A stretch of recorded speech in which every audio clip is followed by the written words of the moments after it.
আপনারা জানেন শাহজালাল আন্তর্জাতিক বিমানবন্দরে আগুন লেগেছে এবং এই মুহূর্তে সেখানে আছেন সহকর্মী শাকির আহমেদ। সরাসরি যাচ্ছি তার কাছে। শাকির, শুনতে পাচ্ছেন? সবশেষ অবস্থা কি জানাবেন যে এখন পর্যন্ত আগুন নিয়ন্ত্রণে এলো কিনা? হযরত শাহজালাল আন্তর্জাতিক বিমানবন্দরের কার্গো কমপ্লেক্সে দুপুরের লাগা আগুন কিন্তু এখনো পর্যন্ত পুরোপুরি নিয়ন্ত্রণে আসেনি।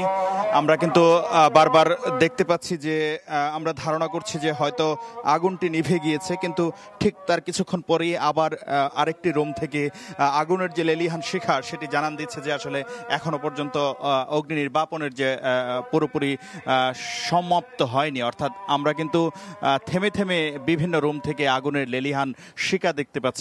বিশেষ করে এই কার্গো কমপ্লেক্সের মাঝখানের যে রুমগুলো রয়েছে সেই রুমগুলোতে এখনো পর্যন্ত আমরা দেখতে পাচ্ছি যে আগুনের যে লেলিহান শিখা সেটি কিন্তু আমরা মাঝখানের রুমগুলোতে দেখতে পাচ্ছি। পাশাপাশি উত্তর অংশে যেটি রয়েছে কার্গো কমপ্লেক্সের সেই উত্তরাংশেও কিন্তু আগুনের লেলিহান শিখা পাশাপাশি ধোঁয়ার কুণ্ডলী কিন্তু লক্ষ্য করা যাচ্ছে।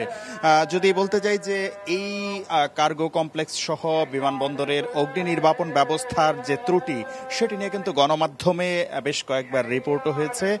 বিশেষ করে এখানে অগ্নি নির্বাপনের যে যন্ত্রগুলো রয়েছে, আনুষঙ্গিক যে সরঞ্জামাদিগুলো, সেগুলো অনেকগুলোই অচল দীর্ঘদিন ধরে। গণমাধ্যমের প্রতিবেদন সহ কর্তৃপক্ষের প্রতি নানা ধরনের দৃষ্টি আকর্ষণের মাধ্যমে সেগুলো সচল করা এবং অগ্নি নির্বাপন ব্যবস্থা যেটি সেটিকে নিরবিচ্ছিন্ন করা, নিরাপদ করার জন্য বারবার অনুরোধ করা হলেও বা জানানো হলেও কিন্তু সেটি কোনো কার্যকর কোনো পদক্ষেপ গ্রহণ করা হয়নি, যার কারণে আজকের এই দুর্ঘটনা এমনটিও কিন্তু কেউ কেউ মনে করছেন। পাশাপাশি আরেকটি বিষয় বলতে চাই যে সামাজিক যোগাযোগ মাধ্যমে বিশেষত ফেসবুকে আমরা দেখতে পাচ্ছি অনেকেই কিন্তু আশঙ্কা করছেন যে পরপর তিনটি অগ্নিকাণ্ড, মিরপুরের পরবর্তীতে চট্টগ্রামে, পাশাপাশি সবশেষ ঢাকার হযরত শাহজালাল আন্তর্জাতিক বিমানবন্দরে যে অগ্নিকাণ্ডের ঘটনা, এটি নিছক কোনো দুর্ঘটনা নয়। তারা বলছেন যে এটি নাশকতাও হতে পারে। সেক্ষেত্রে তারা সরকারকে এবং যারা কর্তৃপক্ষ রয়েছেন বিমানবন্দর পরিচালনা কর্তৃপক্ষ তাদেরকে সেই বিষয়গুলো খতিয়ে দেখার জন্য অনুরোধ করছেন। পাশাপাশি এখানে আমদানিকারকরা যারা এই হযরত শাহজালাল আন্তর্জাতিক বিমানবন্দরের কার্গো কমপ্লেক্সে যাদের মালামাল ছিল তারা কিন্তু ক্ষোভ প্রকাশ করছেন। তারা বলছেন যে তারা সরকারকে নানা ধরনের ফি অর্থাৎ নানা ধরনের অর্থ পরিশোধ করেই কিন্তু বিভিন্ন প্রক্রিয়া বা বিভিন্ন চ্যালেঞ্জ মোকাবেলা করে তারা তাদের পণ্যগুলো বিশ্বের বিভিন্ন প্রান্ত থেকে বাংলাদেশে নিয়ে আসেন। সেই ক্ষেত্রে তারা তাদের ফি আদায় করার পরও যথাযথ নিরাপত্তা এবং তাদের পণ্যগুলো সংরক্ষণে যে কর্তৃপক্ষের গাফিলতি রয়েছে এমন অভিযোগও কিন্তু এখানে যারা মালামাল রেখেছেন অর্থাৎ যারা আমদানিকারক রয়েছেন তারা কিন্তু করছেন। এবং আজকের এই দুর্ঘটনার পর এখানে রাখা যে মালামালগুলো রয়েছে সেই মালামালগুলোর অধিকাংশ মালামালই নষ্ট হয়ে যাবে বা ব্যবহার অনুপযোগী হয়ে যাবে, ধ্বংস হয়ে যাবে এবং বড় ধরনের যে ক্ষতি হবে সেই আশঙ্কাই কিন্তু করছেন যারা আমদানিকারক রয়েছেন তারা। এবং তারা বারবারই জোর দিয়ে বলছেন যে এই বিমানবন্দরের অব্যবস্থাপনা এবং অগ্নি নির্বাপন ব্যবস্থার যে অবহেলা রয়েছে সেগুলো তারা চোখে আঙ্গুল দিয়ে কর্তৃপক্ষকে দেখিয়েছেন, কিন্তু কর্তৃপক্ষের পক্ষ থেকে তেমন কোনো ধরনের সাড়া মেলেনি, যার কারণে আজকের এই দুর্ঘটনার সেটি হয়েছে। আর এই দুর্ঘটনার কারণে বিমানবন্দরের যে সার্বিক ব্যবস্থাপনা সেটিতেও কিন্তু প্রভাব পড়েছে।